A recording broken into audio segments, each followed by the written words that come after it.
शंकर की कथा में ऐसा क्या तत्व है, शिव की कथा में ऐसा क्या रस तत्व है?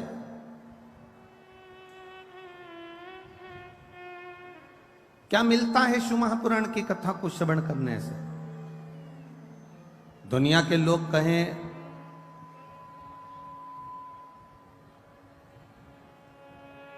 कि भगवान शंकर के पास में कुबेर का खजाना है,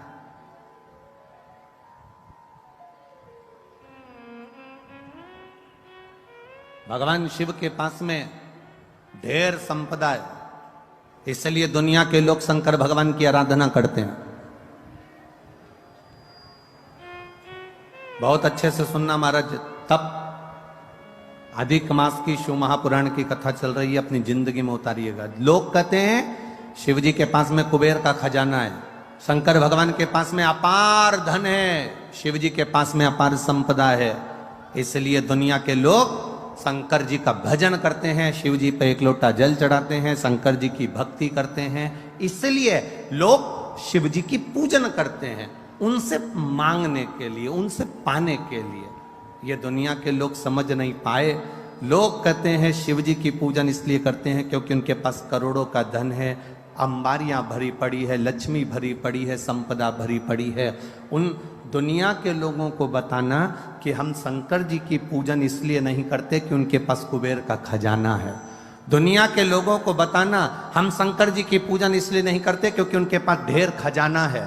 हम शंकर जी की पूजन इसलिए नहीं करते कि उनके पास में धन और दौलत के भंडार भरे पड़े हैं।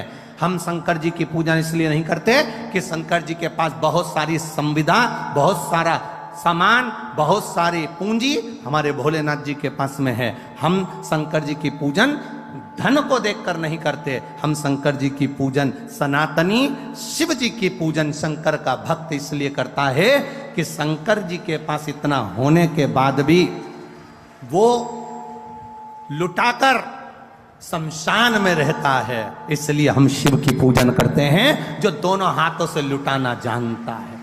इतनी संपदा होने के बाद खुद अच्छे सोने के महल में रह सकते थे भोलेनाथ, इतनी संपदा होने के बाद, कुबेर का भंडार होने के बाद, खजाना होने के बाद मेरे भोलेनाथ अच्छा महल बनाकर रह सकते थे, पर मेरे शंकर भगवान ना महल बनाकर रहते हैं, ना बहुत बड़ी अटारी बनाकर रहते हैं। मेरे भोलेनाथ तो शमशान का निवास कैलाश के शिखर पर अलमस्त होकर बैठे रहते हैं, क्योंकि हम शिवजी की पूजन उनके खजाने को देखकर नहीं करते, हम शिव जी की पूजन इसलिए करते हैं कि खजाना होने के बाद भी उनके जैसा लुटाने वाला दुनिया में कोई नहीं होगा, इसलिए शिव की आराधना।